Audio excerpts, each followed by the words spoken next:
போரூரிலிருந்து வடபழனி வரை சென்னை மெட்ரோ ரயிலின் சோதனை ஓட்டம் என்பது நடைபெற்றிருக்கு. இதை பற்றி விளக்குவதற்காக சென்னை மெட்ரோ ரயிலின் திட்ட இயக்குனர் அர்ஜுனன் நம்மளோடு இணைந்திருக்கிறார். அவரோடு சில கேள்விகள் கேட்கலாம். சார் வணக்கம். இந்த சோதனை ஓட்டம் எவ்வளோ சவாலானதாக இருந்தது, எப்படி நடைபெற்றது?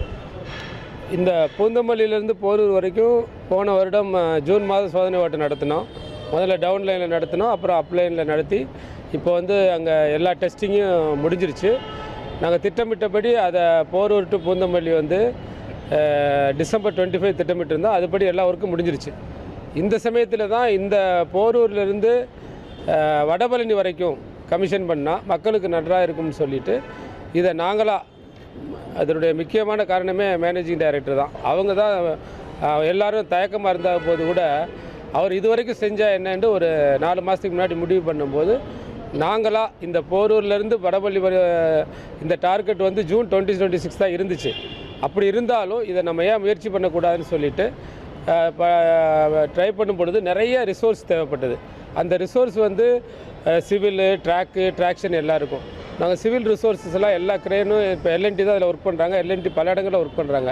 அவங்ககிட்ட மற்ற ரிசோர்ஸ் எல்லாம் மொபிலைஸ் பண்ணி ஒரு ஸ்ட்ராங்கான டீம் லீடர் எல்என்டியில் இருக்காங்க, அவரை போட்டு நாங்கள் இந்த ஒர்க்கை முடிக்கலான்னு முடிவு பண்ணோம்.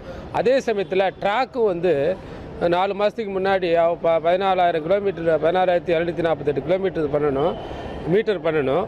அந்த 14,000 மீட்டரில் 10,000 மீட்டர் பாக்கி இருந்துச்சு. நார்மலாக இது எங்களுக்கு சாத்தியமில்லாத மாதிரி தான் இருந்தது. அதுதான் மிகப்பெரிய அந்த வயாடக்டை முடித்தது வித் ஒரு 50 கிரேனுக்கு மேலே வச்சு 4,000 பேருக்கு மேலே வச்சு அந்த வயாடக்டை முடித்த பின்னாடி இந்த ட்ராக்கு ஒரு பெரிய சவாலாக இருந்துச்சு.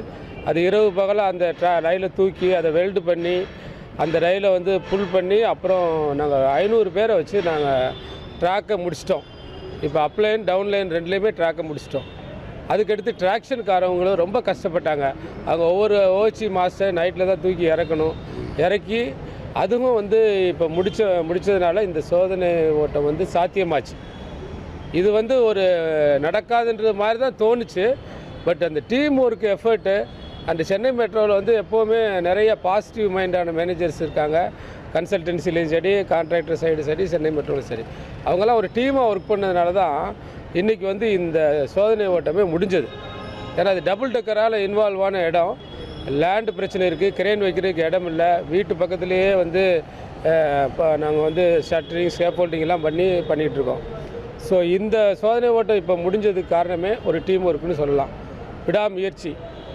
அது ஒரு வார் ரூம்னு சொல்லி மேனேஜிங் டைரக்டர் அவரே சைட்டுக்கு வந்திருப்பாங்க. மற்ற மேனேஜிங் டைரக்டர் இதுவரைக்கும் சைட்டுக்கு அவரே உட்காந்தது பார்த்தது.